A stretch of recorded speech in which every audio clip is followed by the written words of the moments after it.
Hey, how's it going? This is Ricardo, and in this video I'll show you how to remove the display assembly from a Dell Latitude 5580. If you're looking for parts for this laptop, go to our website and use this coupon for a 5% off discount.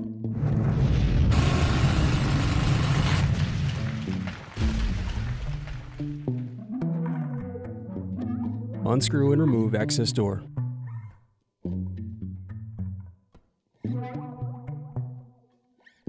Now unscrew and disconnect battery. Now unscrew bracket and disconnect antenna cables. Next, remove wireless card. Now unscrew, then remove bracket and display cable. Next, unscrew and remove hinge covers. Now unscrew and remove display assembly.